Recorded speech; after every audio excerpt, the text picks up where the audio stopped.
And welcome everyone to Teachers Talk Live, the podcast for K12 Solutions. On episode 17, we are talking ADHD in the classrooms. We want to help teachers, parents, community members gain a deep understanding of ADHD, how to manage it for the benefit of the students, and current policy in 2016. Let's talk about your personal experiences with ADHD, and we'd also love to hear from our live viewers who can participate in the chat by going to YouTube on the link provided at teachcow.com.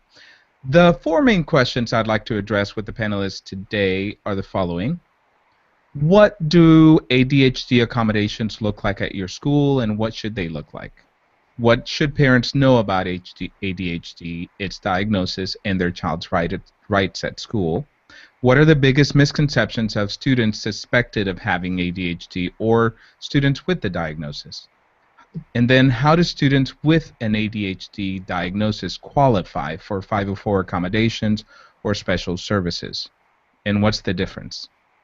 You may have more, so chat us up or leave us a comment at teachcow.com. We try to answer all your questions, if not during our live show, then later on at the site. Without further ado, I want to go ahead and introduce our panelists. Actually, I want you guys to introduce them yourselves. So we're going to get started with Amy. Amy, if you could tell us about yourself. Hi, I'm Amy Sellers. I am a teacher in Pensacola, Florida. I teach at a K-8 independent school, and I teach third grade. I myself have ADD and am diagnosed, and my daughter also is. And so I've learned a lot about it, and of course, as all teachers have, I've taught some students with ADHD. So that's really my experience, is really in the classroom. Welcome to the show. Thank you. And next up we have Grace. Oh, if you could unmute yourself, Grace.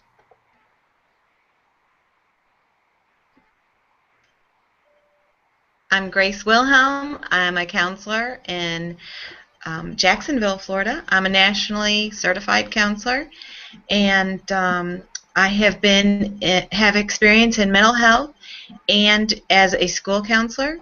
So as a mental health counselor, we help with the diagnosis of children who have ADHD, or we look for sometimes the symptoms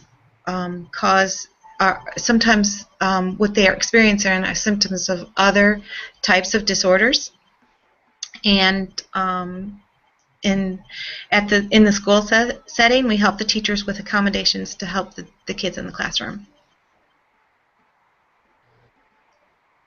Welcome, Grace. And next up we have Lori. Am I muted or am I good? You're good. Awesome. I'm Lori Jackson. I am from Massachusetts. I'm a school psychologist and educational psychologist.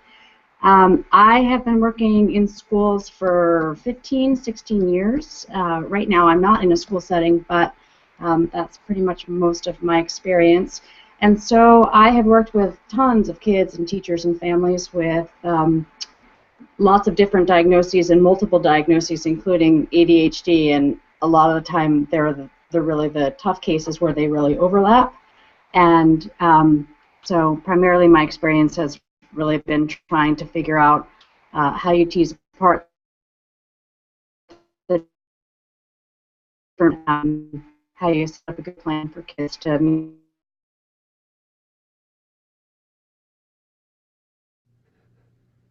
And we seem to have a bad connection.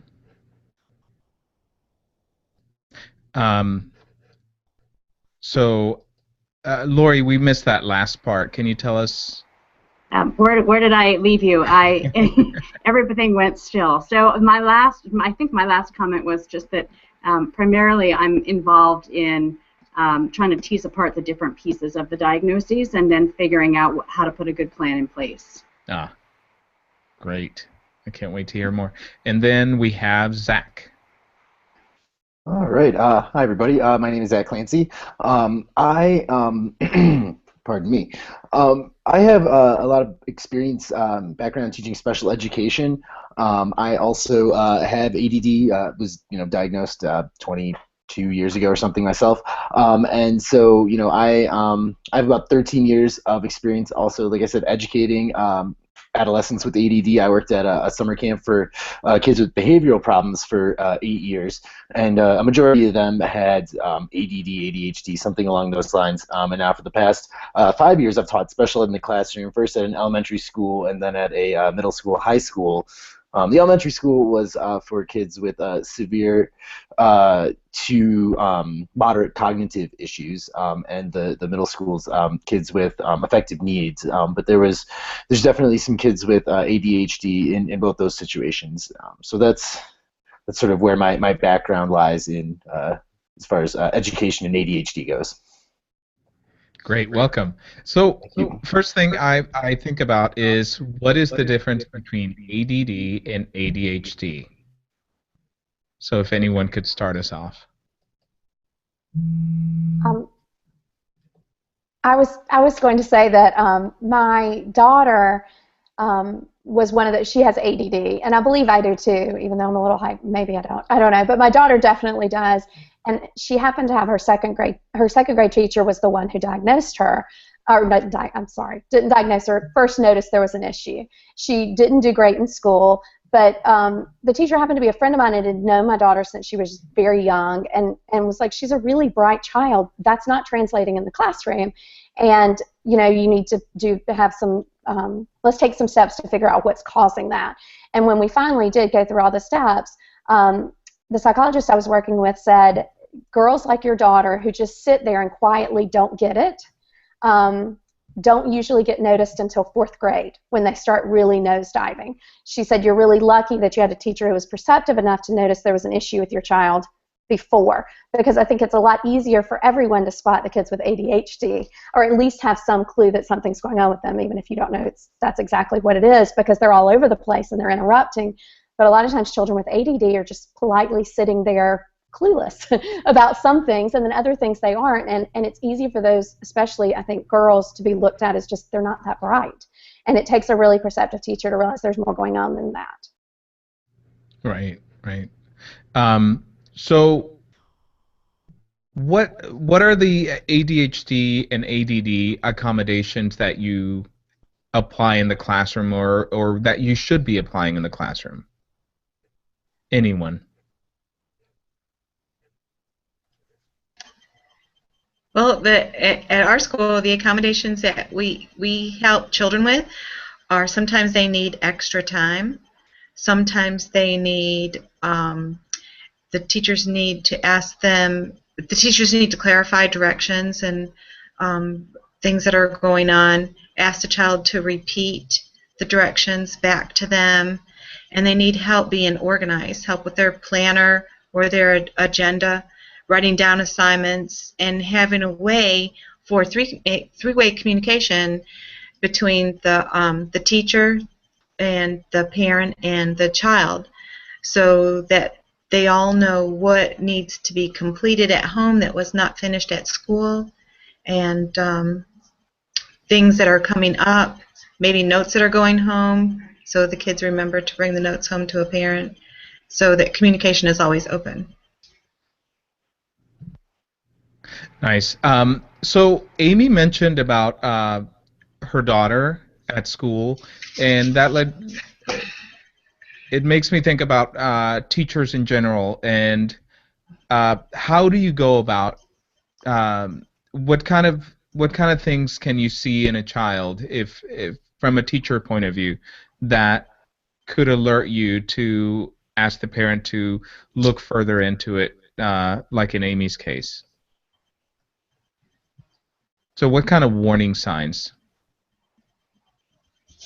Some warning signs that we see as counselors, or that the teachers see, are lack of concentration and focus, homework not being completed, disorganization, completing assignments but they can't find the assignments, kind of like a scatterbrain type, thing going on, and teachers are not allowed to diagnose children, and they never should. Right. And they should never say, I think your child needs medication. That's a big no-no. But there's a lot of things that can cause concentration and focus, so it's important for the parent to try some different things to figure out what's causing concentration and focus. The teacher has to try different things in the classroom to see what is causing the concentration and focus.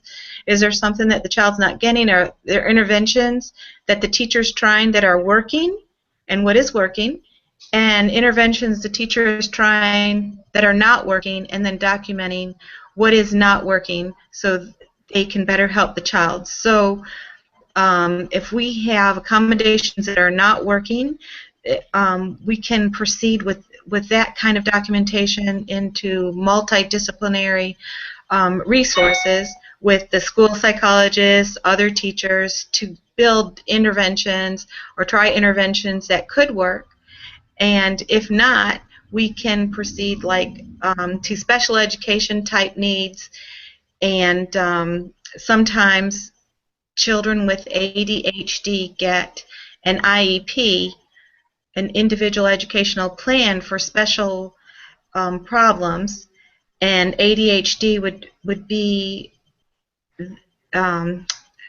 they would get one for ADHD as other health impaired, and they would receive, in that case, not so much accommodations but modifications to the curriculum. With a 504 plan, they would receive only modifications. Only accommodations. So with a 504 plan, they're receiving accommodations, extra help in the classroom. With an IEP, they're receiving modifications and accommodations to help. So, Lori, go ahead. Well, I was just going to jump in and say that one of the things that, other than academic things that I think you see in younger kids, and I think some of the important things is to identify kids early enough, even if we don't diagnose them, but we make sure that we get them on the right track, is sometimes these are the emotionally reactive kids in the younger grades. So in kindergarten or first grade, they can be some of the kids who are having a hard time managing their emotions because of the impulsivity and some of those pieces. So what we've seen a lot is it's those kids that go on to need more substantial supports, but also that if we're noticing them and we know what some of the things are going to look like, we can put supports in place even before they're officially diagnosed, even if that's something whether they need or not. But those early grades, really, you see a lot more of the behavioral stuff, maybe more than the academic stuff. And then I think, Amy, you said it, fourth grade seems to be that magical year where kids really fall apart educationally at times because the writing pieces sometimes really increase. Yeah, definitely.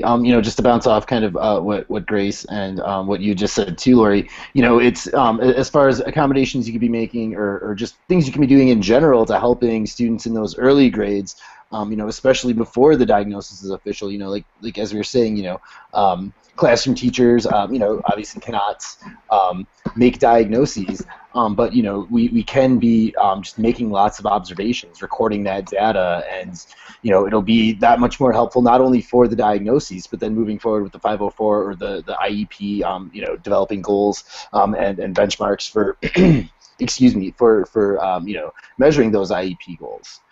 So yeah, I just wanted to interject that there. Good. So, Zach, you were talking about accommodations, and it seems to me that most of the accommodations, at least in elementary, that we have, it should apply to all the students, right? To most of the students. So, in thinking about that, and Amy, I think you said it, and Grace as well. That teachers are not the ones to make diagnosis. That's really important to remember. But at the same time, what does a teacher do when they notice certain behaviors that that might be in the realm of ADD or ADHD? Although they can't diagnose, it's important for them to assist in letting someone else know? I know there would be a school psychologist. What happens in the case that there isn't one? Who can assist? In our school, we don't have a school psychologist. We have a school counselor because it's an independent school. But we refer kids sometimes. But when I first start noticing issues, I mean, I feel that most children, pretty much every child I've ever taught, I feel like wants to succeed. And so if they aren't succeeding, you know, what's holding them back? And most usually, especially children with ADHD, their intentions are great. You know, they really have these great plans of all these wonderful things they're going to do, and it just never seems to all get together. You know, they're going to pull it together, and they're going to start studying, and they're going to start doing their homework, and they're going to get that paper organized, and it just never seems to work. So what I do when I first start seeing those things and I see a child struggling is I just try to document as much as I can, mainly for myself, because I am in an independent school and it's not as mandated by the state as it is in so many other places.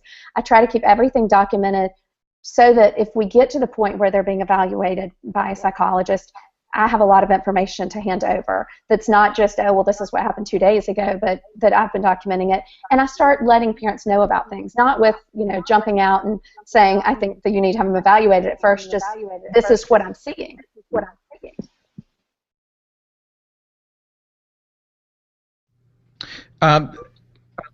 Good point. So you mentioned parents, Amy. So that leads me to the next question. What should parents know about ADHD, ADD, and what to do, what steps to take?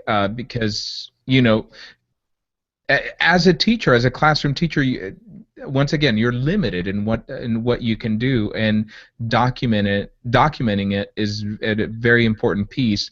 But also to help the parent out, how can the school community reach out to the parent who maybe asks for help with the student? And that goes to anyone.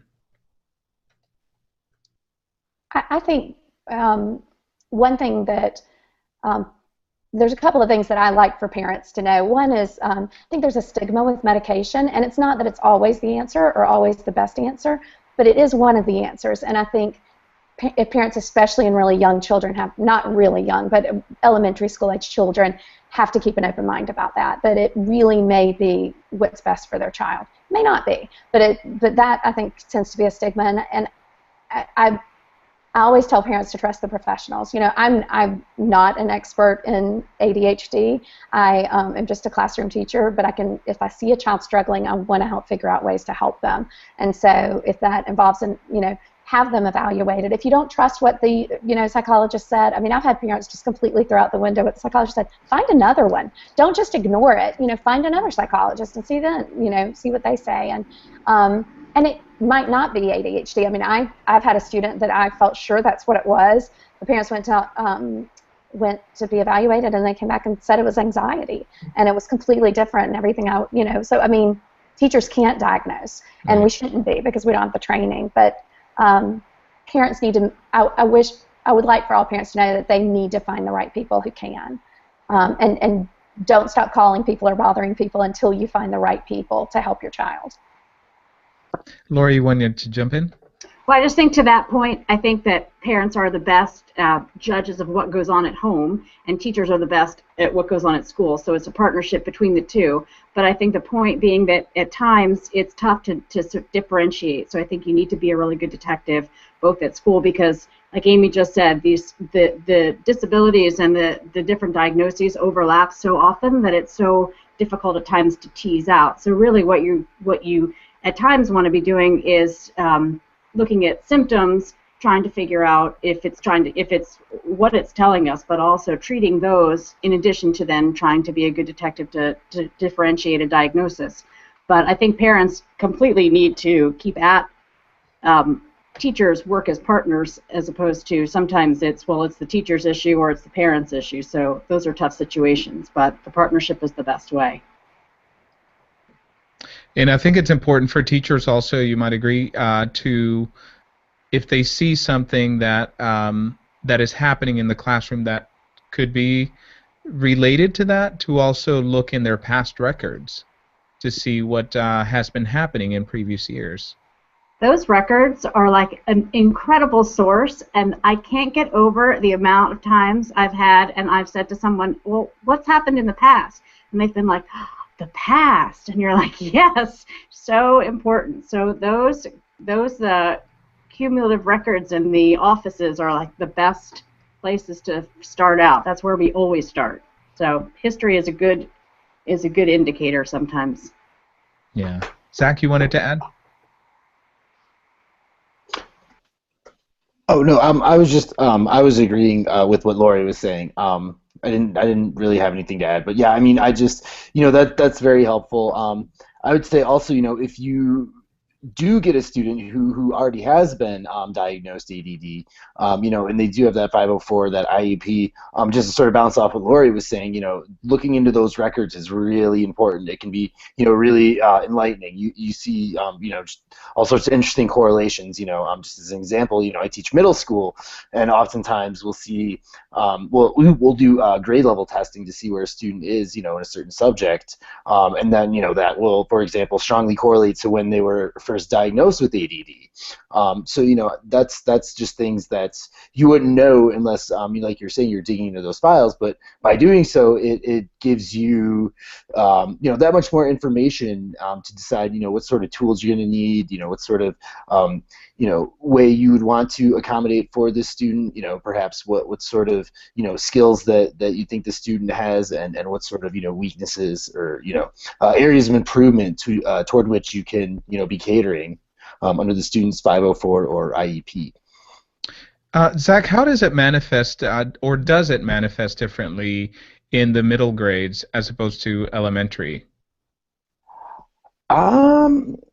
So yeah, I would say that it does. I mean, just in general, behavior manifests itself differently for kids that age. I would say that at the elementary level, it's with kids with ADHD, it's a lot of just acting out of place, a lot of physically acting out, running around the classroom, not being able to sit still when they're, the kids are sitting together around on the carpet, whatever, things like that. And then and I guess I would say with ADD at that point, it's sort of kids are sitting silently. Maybe there's more sort of emotional regulation issues with kids breaking down and sort of crying at inappropriate times. But then when you get to middle school, it just, the kiddos, their bodies are going through changes. I would say it sort of manifests itself a little bit differently. I would say the kids with ADHD, they're still going to be hyper. They're the kids who are always just like tapping or twisting stuff or fidgeting with things, which, like I mentioned a minute ago, that's sort of, if fidgeting helps them reduce anxiety, then that's sort of one of those ways you can help accommodate them, help them just cope and have that mechanism. But anyway, what I was saying is that's a little more common. Also, I would say a lot of just sort of talking, not really being able to quiet down and pay attention. A lot of just almost sort of impulsive talking. Is also one of the symptoms that I see among kids more in the middle grades level. Lori, do you have anything to add to that? Do you have a high school perspective? I have an upper middle and a high school perspective, okay. And I think that part of the reason that you really want to make sure that you're understanding what's happening at the early grades is because once you start into the the rigor of academics in the older grades, what I have seen is kids really have more emotional associated issues when things haven't been addressed appropriately, and so the diagnosis is critical when it can be made in an early grade, because once all of the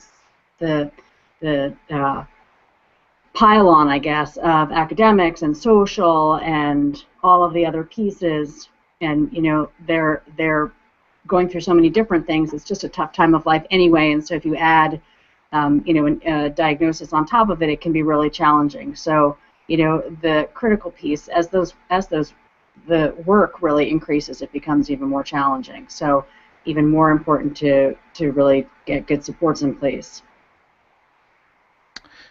What about, and this goes to anyone, what about the idea of teaching study skills related to ADD and ADHD? The reason I bring that up is because my first year of college, I remember that suddenly I had these big texts to read, and so I could not I could not concentrate long enough. So all I could do is to go sit down at a place for maybe 10, 15 minutes at a time, and then I would have to move to a new location.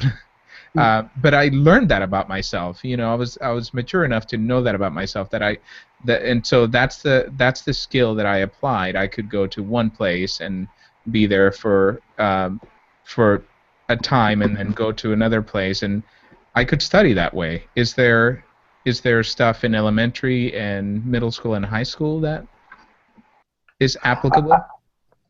Go ahead, Yeah, Scott. definitely. I would just say, in general, that you like you're saying, working in an area for a brief amount of time and then relocating to another area and working there again. That's an instance of you sort of being able to, like you were saying, understand what works for you and being able to regulate it. And at the grade school level, kiddos definitely don't have this, especially at the elementary school level.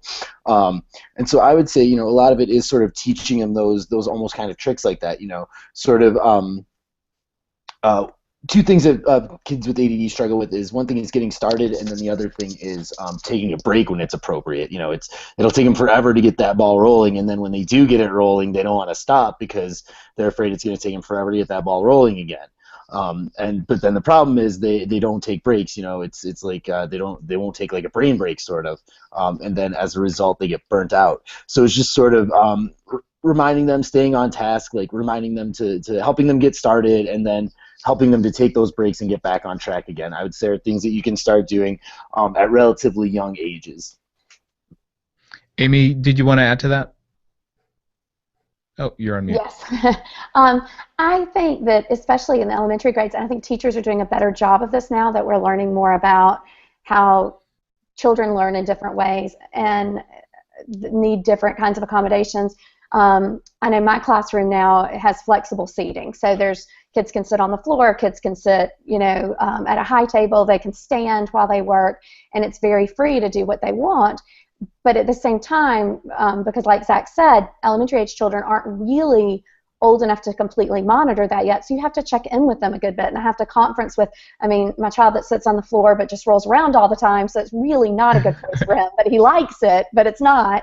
And it's not conducive to a good learning environment for him. So I have to talk, I have to conference with him. We have to talk about that. And, usually I can't just say, you can't sit there anymore. I have to say, okay, I've noticed you haven't done, you haven't finished this work. And do you think it might have something to do with where you're sitting? And they're like, no. I'm like, well, why don't we give it another day? And, and they usually do come to the realization with a little help that it really isn't, the best place. And because they have so much freedom, they choose who they sit with, they're learning to make those choices now. And I'm really fortunate that we have our gym. The gym in our school is in our same building. It's right across the hall. So I found another really good thing. I'll have kids look at me and say, I need to move. And they just can't sit there any longer, and they're learning that. And so I'll say, you know what, nobody's in the gym. Go run 2 laps and come back, and I'll just kind of stand in the hallway and give them a second to run. So I think teachers are getting better about being aware that we all don't learn. A lot of teachers were that good little girl in class who sat perfectly still and did all her work beautifully. Yes. And we're learning that most children don't learn like we did. And so we've got to be more open to how they learn best and help them figure it out for themselves. So it won't take you till college to figure it out, Right. And even in the lower grade, to be able to be that intuitive to know that something is happening and I'm not being able to focus. I have to do something else. Training them to do that, Amy, is amazing. And not having any stigma with it, right. It's we all need to move sometimes, and if we do jumping jacks or something, I'll do them with them. It helps me too to wake up and get moving, and Yeah. Anyone else want to add anything to that? As far as being able to accommodate, Lori? I would just say that I think that at the early grades, it's great to be able to do that, because I think you're putting the brain has so much ability to learn, different ways, and that plasticity that it has, all along, we have it throughout life, but especially in the early grades, if we're able to put different teaching mechanisms and different compensatory strategies in them, they're gaining so much more, and they're learning at that point.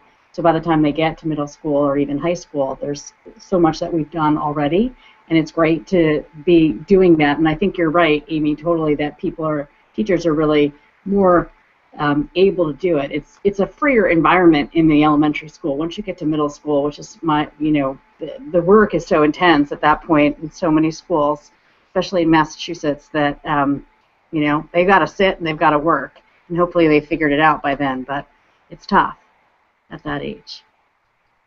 Yeah, it definitely is. And it makes matters worse that as Amy was saying, it really is helpful at the early elementary school level just to be able to let kids go run a couple laps around the gym. And I would say it helps even too for my middle schoolers. But one of the unfortunate things is when they do get to middle school, it's like they lose recess time a lot of times. They lose many of those opportunities to burn off that sort of excess physical energy. And so, it's, I guess, just to sort of speak to what you're saying, Lori, it becomes that much more important that you, ingrain those coping mechanisms. I don't want to say coping mechanisms, but those skills, the ability to recognize it and respond, at such an early age, because, in addition to the content work getting that much harder, they're losing those opportunities to get rid of that excess energy. Right. And even, it makes me think about the amount of structure that is needed in a classroom and balancing that versus the need of that student. It's a balancing act, and like Lori was saying, going to the upper grades, it's going to be more difficult to be able to accommodate that. Although I think more teachers should find ways to accommodate. So I wanted to ask, and I think we partly covered this, the misconceptions about ADD and ADHD that could be out there from a teacher's point of view, from a parent's point of view. Can anybody speak to any of that?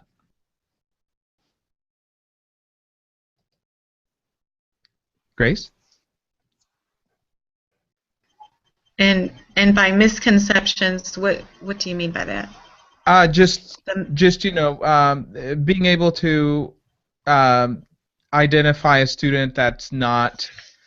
It makes me think of especially with ADHD kids that might be hyper, and someone might identify him as problematic or a troublemaker or something like that. Those kind of things. I think all right. I think several minutes ago, Amy said, all parents want their kids to be successful, and we had, that's the key. That's what gets things rolling. When parents start realizing the teacher is seeing something going on in the classroom or something's not right, the parent gets concerned, or the grades aren't where the parent wants them to be, and the teachers start documenting those interventions and stuff for what's being used to help the child be successful. When the teachers start alluding to some different problems or concerns, that is sometimes concerning to the parents. And if they are, recommending, I think you need to see your pediatrician, let's see if there's something going on with your child, or, to, a therapist or something, that can be concerning to a parent, because nobody wants to think that anything is wrong with their child, or that there's a problem there that's going to interfere with them being successful. But another thing I like that Lori said too was that when we go back into the CUME records and we can see what different teachers have done.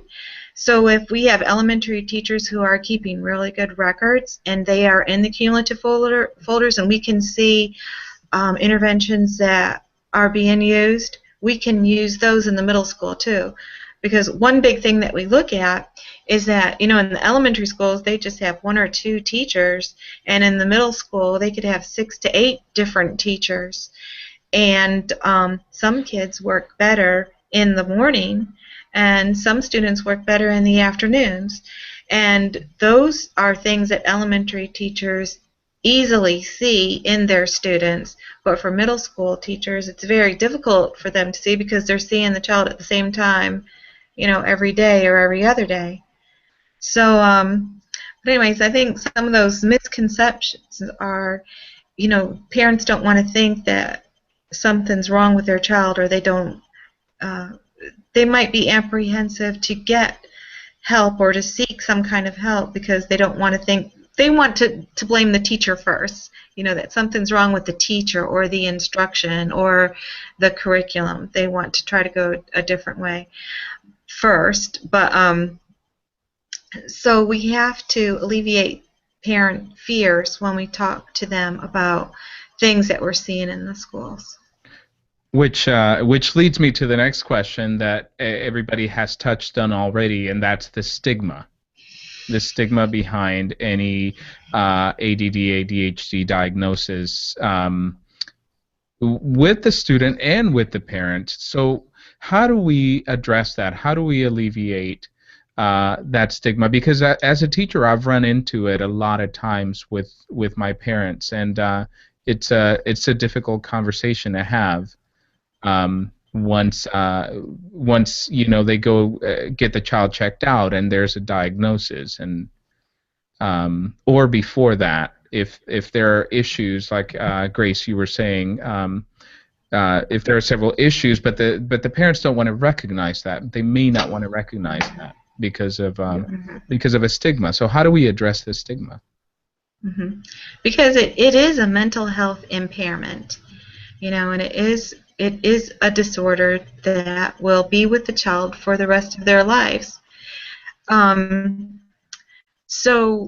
it's protected, under IDEA and Section 504. It is the child is protected, and they have certain rights that those accommodations that will help them. He is afforded that so that he can get the best education possible and get those accommodations that he needs in order to be successful. So it's kind of like a two-way street. If a child has a disability, they need certain protections and accommodations and or modifications to help them to do well. And sometimes they can learn, the student can learn to work with their disability. They know what works for them and what doesn't work for them. And sometimes over time they need less accommodations because they are learning how to work within their environments and educational setting. They know how to advocate for themselves, which is also a key, because when they're not in the school setting anymore, they have to be able to do that in real life. Right. Amy, were you going to bring up the diagnosis, the stigma? Well, first I was going to say something before you asked that question, that Yes. I think one of the misconceptions, a lot of times if I'm noticing things with children before there is a diagnosis, a lot of times parents will claim the child's lazy. I hear that all the time. Well, they're just lazy. Yes. And I think sometimes to parents that's what ADHD looks like, or ADD. And also, one of the other things I've had parents say to me is, well, I know they can't be ADHD because they can focus forever on Minecraft or the Harry Potter series. They read the whole thing, and I'm like, that doesn't necessarily mean people with ADHD can really hyper focus and can very often and really narrow in on something that they enjoy. And so I think those are two misconceptions. But the stigma is definitely a problem, and I think it's something we're changing with education. I think especially for a long time, you heard people thought that it was a more of a parenting issue. Like that child just needs to, especially down here in the South, they just need a spanking. Like that child just needs to get or they think it's a parenting issue, it's family issue, it's the child watches too much television, the child plays too many video games.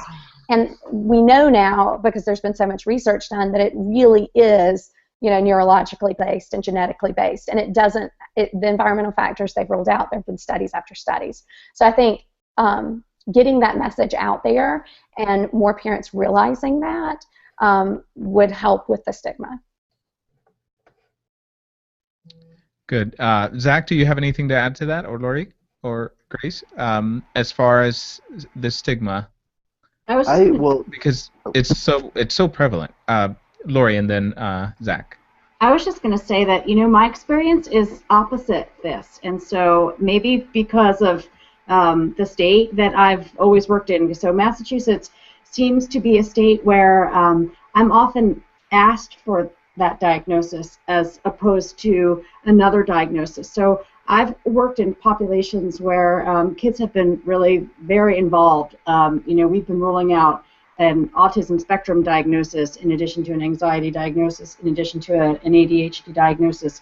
And I've had parents actually want an attention deficit diagnosis over, an anxiety diagnosis or even an autism spectrum diagnosis because it's been a preferred diagnosis and less severe. So my experience, and I've had that happen many times, so it's sort of interesting that I guess it depends the population and the student and what parents are sort of able to accept. But I think it's there's a stigma for everything, and so there are some. My experience has been, kids are very open about their diagnosis and that it's not stigmatizing. It's almost accepted that well, everybody sort of has it. I've heard that from kids a lot. So it's interesting that maybe it's a regional thing or it depends where you are, but that's very much been my experience. I'm Across the gonna board. ask. I'm gonna ask whether it might be cultural as well. Entirely possible, yeah. My experience as a teacher has been strictly with the Hispanic population, Okay. and I can tell you that the Hispanic parents I've had do place a lot of stigma on um, anything having to do with any special help for their child. Yeah, I was going to mention something similar, Oscar. I have a considerable amount of experience teaching with the African American community, and not all the time, but it seems like sometimes there is a considerable amount of stigma associated with it, and it's actually something I was encountering earlier this school year, where I had a student who'd been diagnosed, and the parents were reluctant to medicate for whatever reason, and so it was a lot of I'm going to say as a result, I ended up having to have a lot of behavior-related meetings with the parents, and so it was a lot of since they didn't want to do medication, a lot of it was there's some research to suggest that perhaps diet-based changes can help improve things, just lifestyle-based things, like making sure the kids aren't watching TV right before they go to bed, just things like that. And other stuff I can't recall off the top of my head right now, but that was an approach we tried to take, and it seemed like that was sort of helpful in that it was starting to sway the parents. It was starting to warm them up to the idea of getting some sort of quote unquote treatment for it, even if it wasn't pharmaceutical medication. And it seemed like they were sort of starting to warm up to the idea. Unfortunately, the student is not going to the school anymore, so I don't know where they are at, as far as medication goes. But I guess I just wanted to bring that up as one possible route. Right, and it seems to be very blame-based. I mean, at least with the parents that I've worked with, they just blame it on the student, and they think it's just a behavior. It's something that you can overcome or control. Amy, since you work in the South, do you have similar experiences to me? Yes. Yeah, I think I don't know. I think in the South is very much its own culture, and I think that a lot of times people just think, there's still, I mean, especially in the small town I grew up in, if a child's yelling and screaming, there's going to be somebody walk by and say, his rear end wore out, or something. And I mean, that's very much the culture still here in the Black and the white community, especially in smaller towns. I'm in a larger place now, but and medicating for something is very much kind of frowned upon. But I've told parents who have already received a diagnosis before, I'm like, it's a pill. Like, when my daughter my husband was not thrilled with the idea of medicating her because she was so young, and I said she wants to be a veterinarian. And she's making C's in second grade. she's never going to be a veterinarian. I said, and if she ends up not deciding to do it, that's fine, but are you going to look at her and tell her that she didn't get to be what she wanted to be because you wouldn't let her take a pill every day? And he was like, and she was making straight A's within 2 weeks. I mean, she really is kind of a poster child for a child who needed that. And we did behavior modification and we did diet, but she needed the medication. And she's much older now and doing great in school, and it still helps her. So Dad had that stigma? Oh, yeah, definitely. Well, and he's a pharmaceutical rep, so, I mean, you would think that he would be more open to the idea of medication, but I think it made him less trusting of it. How much effort did you have to put in to convince him? Really, that whole pointing it out that you're going to have to be the one to tell her she can't achieve her dreams because of this, not me. Like, you're going to have that conversation with her one day that this is yours, and that it didn't take a whole lot of pushing. Wow. So one of the final questions that I have that I think is really important that I hope you guys can help me with is how do students with, and this is for the parents that want to advocate for their child, how do students with an ADHD or ADD diagnosis qualify for 504 accommodations? And how and if they qualify for special services? What's the difference? And whoever wants to start. Well, at our school, in our county, when a parent wants to ask about what accommodations, what help can be had for their child, we tell them you need to bring in a doctor's diagnosis, and we have them sign consent for the school psychologist to look that over. We have a meeting where the parent, the school psychologist, the counselor, the teacher, they're brought in together to discuss the child's needs, their grades, progress, records, and we look at the whole picture, and we determine eligibility for a 504 plan. And if eligibility is met, then the accommodations are written at that time. What accommodations need to be in place to help the child be successful.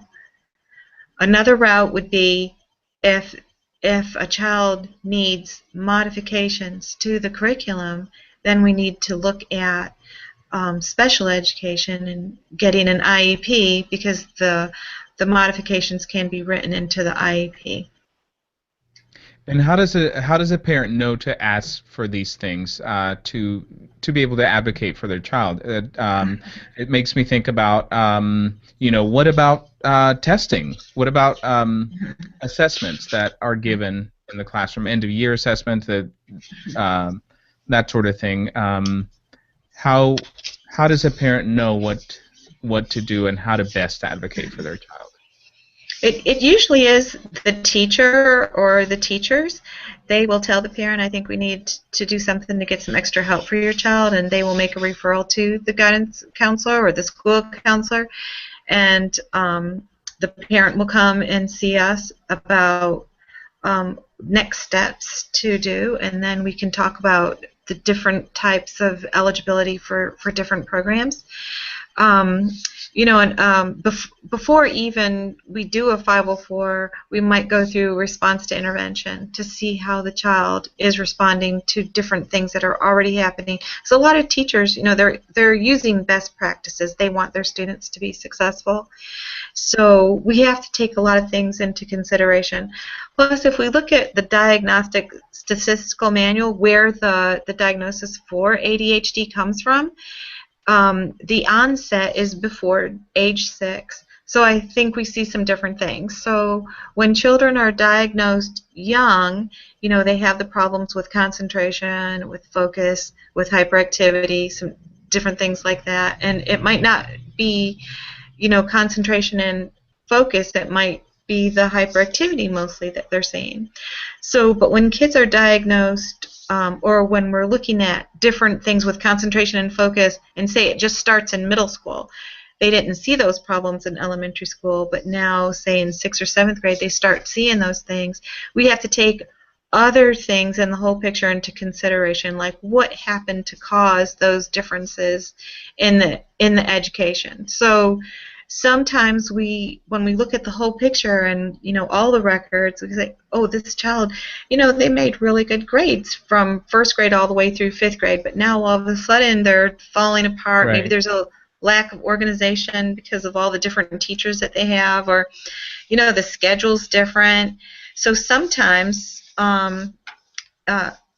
later in a child's life, it is not always ADHD. It might be because of lack of sleep or because of a change in the diet. The child has more responsibility at home for different things. And so maybe there's Anxiety. prescriptions that the child is taking that's causing problems with anxiety and focus. For example, like asthma medication and diabetes can cause the same kinds of symptoms that we can see with kids who have ADHD. So the important thing when we come together in a meeting with the parents and the teachers and counselors and school psychologists is to look at the whole picture.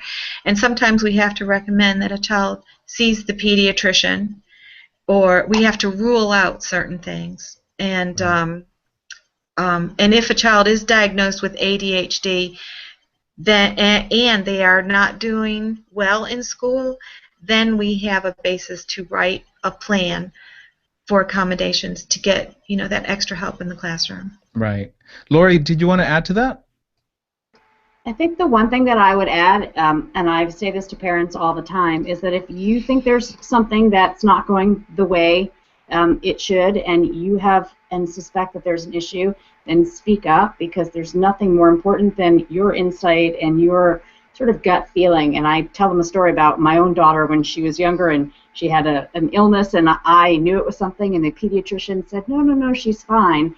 And I didn't use my gut, and I tell parents now that, you know what, that is the absolute best thing that you can do, because you know your child better than anybody, and to at least start that process by speaking up, and that there's really nothing wrong with doing that. That's your child's best pathway for help, is to go to the school and say, you know what, I don't really know what it is. You're the expert on the other side, but I know something's not right, and that's Right. just the best way to start. What is the difference between 504 accommodations and possibly special education accommodations, and how does the parent help advocate for that? How do they know? That's a tough one, because the school is usually a pretty good keeper of the special education, is what I have found, is that is significantly tougher, and sometimes that can become a tough battle for a parent, because from the 504 perspective, and how we've always explained it, is if a child needs specialized instruction more than just what the regular curriculum is, and they're not meeting they're not making progress within their classes, and we can really see that they're not, then we're going to look at special education. Otherwise, there's lots of kids who need just, a change of seating or sort of small accommodations to just the regular classroom. But if a student really needs more, then we're going to go, towards an IEP. But it's tough, and that can be a really tough case to say for parents to really advocate hard for the fact that, they need more than just a modification or an accommodation. I was for those two together. But that can be tough, because schools at times can be tough with giving special education. So if if I'm a parent and I have my kid at the school and they have a 505, we've established some 504 accommodations, how long should I give it before I go to the school and demand something else? 6 months, the whole school year? It's a difficult call. I think that I would say, I truly believe that within a few weeks, if you're seeing forward progress. You're not going to fix or cure. That's not what it's about. But you want to start seeing forward progress, and you want to see continued forward progress in some measured amount. And I think that becomes a critical piece for a parent to say, okay, you know what, this is the one area where data is going to be your friend, because you need to really make sure that the teachers are keeping good data so that you know where your baseline is, where you're starting, and then where you're moving forward, and make sure that you keep people on that. And that's really the best advice that I've given parents, is that you know what, you want to see forward progress, and if you're not, you want to see it measured. And if you're not, then you need to say, okay, we're not seeing any progress. We need to know why. Let's move on to something different, because we're not seeing anything going forward. Right. Okay, so it looks like we've come to the point of final thoughts. So I would like to go around, and I would like for you guys to give us your final thoughts. And I know at least Grace and Lori have some other stuff that they're working on that they would like to talk about. So if you could mention that as well, if you have anything else that you're working on. So if it's okay with you, Amy, I'd like to start with you. Any final thoughts on what we talked about today? I just think that we need to, talks like this are so important, and just talking. I think that helps with the stigma, and it helps inform people. Teachers know when something's not right, and parents know when something's not right. But that working together, like Lori said, and really partnering, that's what makes a difference, in children's lives. And I think it's important to keep talking about it. Great, thank you. Grace? Well, just to reiterate, communication is the key. Always keep the lines of communication open between the parents and the teacher and the student. And it's always a team-based decision as to the accommodations and the modifications that the child will receive. So it's never just one person's, or just only the parent or only the teacher. It is the whole team, and the whole picture is important. And Grace, do you want to mention the other materials that you have? Okay, some, ADHD children usually have problems as they get older with handling stress and problems with anger control and management. So I have 2 student workbooks out there. One is called Stress Busting, which has like 6 lessons and some self-assessments about stress management for kids. Another one is Anger and Me, which is a student workbook and self-assessments too about anger management and learning to advocate for yourself and recognizing anger and what it does. And I'm going to offer Stress Busting free for everyone who is watching now on Teachers Talk Live. If you go to counselorgames.com and you sign up for the newsletter, you will get a free copy of Stress Busting. It's reproducible, so you can use it for your children at home, or teachers can reproduce it and use it in the classroom, and counselors also for the students in their school. So just make as many copies as you need. And if it's okay with you, we'll put the link as well in the show notes. Okay, yes, that's fine. Mm-hmm. Okay, and Lori?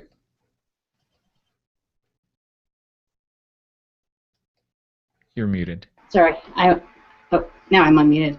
Well, I think I just want to say that the key piece is that, parents and teachers have the toughest jobs, I would say, and so, to really, as Amy said and everyone has said, the communication piece and working together is huge, but also realizing that there's a lot of things that ADHD could be, and really looking at getting together to find a good diagnosis to make sure that people are accurately diagnosed.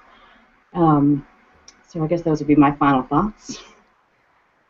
And anything else you want to share about what you're working on? Well, so what my work basically is in emotional regulation, and my colleague and I developed an app for kids who have ADHD or autism, any kind of behavior issues. It's called Kid Connect, and what it's doing is teaching kids emotional regulation right in the classroom, so that kids can just learn right where they need to. They don't need to be pulled out. They can just access what they need, a quick strategy, and then move on with their day. So we've had amazing success with it. We've used it ourselves and piloted with our own kids, And it's been great for kids who've really had a lot of behavior issues. So we're excited about it. Yep. And if it's okay, we'd like to also put a link in our show notes. Yeah, that would be fantastic. Okay. And next up is Zach. And you're muted.